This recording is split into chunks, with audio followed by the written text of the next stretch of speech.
Comment se porte aujourd'hui le e-commerce en France ? Très bien. Il se porte très bien, je dirais, en France et partout dans le monde, puisque partout dans le monde, il y a une croissance du e-commerce à 2 chiffres.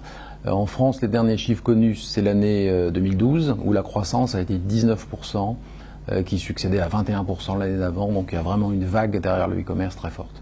Existe-t-il déjà des applications spécialement faites pour les supports mobiles, par exemple les tablettes, les smartphones ? Oui, ça commence à monter. Ça commence à monter assez fort en usage de la part des consommateurs.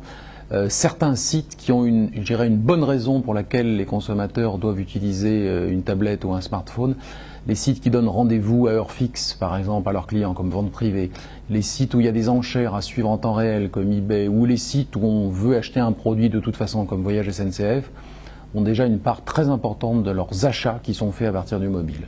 Et pour tous les autres, le mobile, oui, un axe de développement fort sur 2013. Pouvez-vous le quantifier en termes de pourcentage de vente ? On sait que sur 2012, les achats sur mobile et tablette ont représenté 2% des achats, ce qui reste faible encore, 2% des 45 milliards d'euros du total 2012.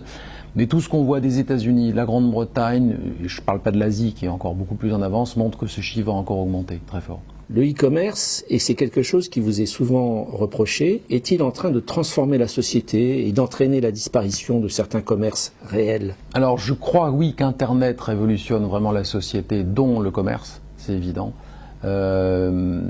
Parce que avant, en gros, on notait pendant toute la semaine des achats à faire et puis on allait faire les courses le samedi. Puis il n'y avait pas d'autres solutions. Maintenant, il y a des autres solutions. Il y a eu 2 vagues dans le e-commerce. La première solution, c'était d'acheter sur Internet de chez soi ou du travail avec un téléphone, un poste fixe.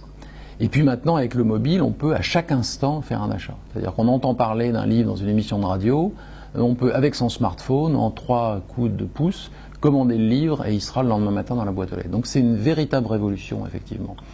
Alors, ça va avoir des répercussions sur le commerce traditionnel, c'est évident. Maintenant, c'est pas évident que ce soit le petit commerce qui souffre. Ce qui est certain, c'est que le commerce qui n'offre pas de service, lui, va souffrir. C'est-à-dire que la proposition de valeur des hypermarchés il y a 30 ans, qui était une grande gamme de produits, des prix bas et un libre service, ça aujourd'hui c'est Internet. Donc les magasins qui n'ont que ça à offrir, c'est-à-dire des grands rayons, pas de vendeurs, à des gens un peu tout seuls sans conseil, oui, là ils ont des soucis, et ils ont des soucis d'ailleurs aujourd'hui, parce que les gens préfèrent aller sur Internet. Constatez-vous des différences dans les achats faits par Internet entre, par exemple, les personnes urbaines et celles qui habitent dans les zones plus rurales ? On mesure chaque trimestre avec Médiamétrie, en fait, le nombre de gens connectés, et sur les gens qui sont connectés à Internet, combien de gens achètent. Et d'abord, d'une manière générale, le pourcentage monte régulièrement. Le dernier trimestre, on est à 77%. C'est-à-dire 77% des gens qui ont Internet ont déjà acheté sur Internet. Avant, au début, oui, il y a 5 ans, 7 ans, il y avait d'énormes différences. En gros, Internet, c'était les hommes urbains 20-40 ou 20-50. Et maintenant, les différences s'estompent trimestre après trimestre. C'est-à-dire que ce 77%, il est plus haut encore sur les CSP+, mais il est le même Paris-Province. Il monte très fort sur les retraités, par exemple, et sur toutes les catégories professionnelles, avec un petit décrochage sur les très jeunes, souvent une question de pouvoir d'achat ou de carte de crédit, et puis un petit décrochage sur les CSP-, sur les gens qui n'ont pas beaucoup d'argent. Est-ce que le fait que certaines zones du territoire n'aient pas encore aujourd'hui de très bon haut débit obère les achats ? Oui, clairement, puisque très souvent les zones où il n'y a pas encore de très bon haut débit, c'est des zones rurales, où dans le même temps, il n'y a pas beaucoup de magasins. Donc c'était une population, et on le voit, et les commerçants nous en parlent, où dès qu'une zone très rurale est connectée, il y a aussitôt une affluence de vente, parce que c'est des gens pour qui l'offre large de produits textiles, alimentaires, ou pas trop alimentaires, mais enfin, tous les produits qu'on achète sur Internet, la plus large possible, c'est clairement Internet, et c'est pas les magasins, il n'y a pas de magasins. L'un des problèmes qui se pose au e-commerce, n'est-ce pas la relation avec le client ? Je veux dire, le colis finalement. C'est pas un problème, c'est la dernière étape qui est la plus importante. Effectivement, c'est la livraison du colis au consommateur. La France a la chance d'avoir un service postal, on entend beaucoup de choses, mais qui a une tradition de livrer les colis en temps et en heure de manière correcte. Et c'est pas pour rien dans la confiance que les gens ont dans le e-commerce et qu'ils savent que oui, ça va arriver.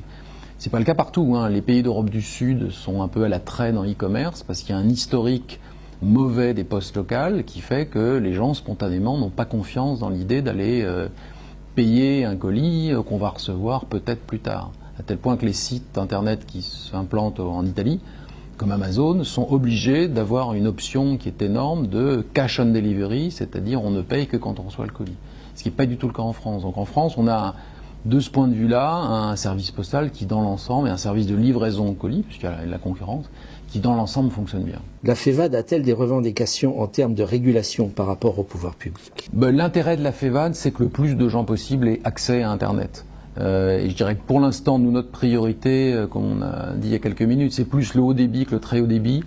Il n'y a pas encore, au niveau du commerce classique, je dirais, d'applications qui nécessitent du trop haut débit, tout en sachant que quand dans une famille, il y a 5 personnes qui ont besoin de réseau, souvent le très haut débit est la solution pour avoir un réseau satisfaisant. Mais disons qu'on préfère que très vite toute la France ait du haut débit, plutôt que d'avoir quelques zones en pointe en très haut débit et puis des zones blanches qui restent longtemps. Pour nous, ça serait l'élimination la plus rapide possible des zones blanches, à la fois en fixe et en mobile, parce que de plus en plus de commerçants développent des offres combinées avec fixe et mobile.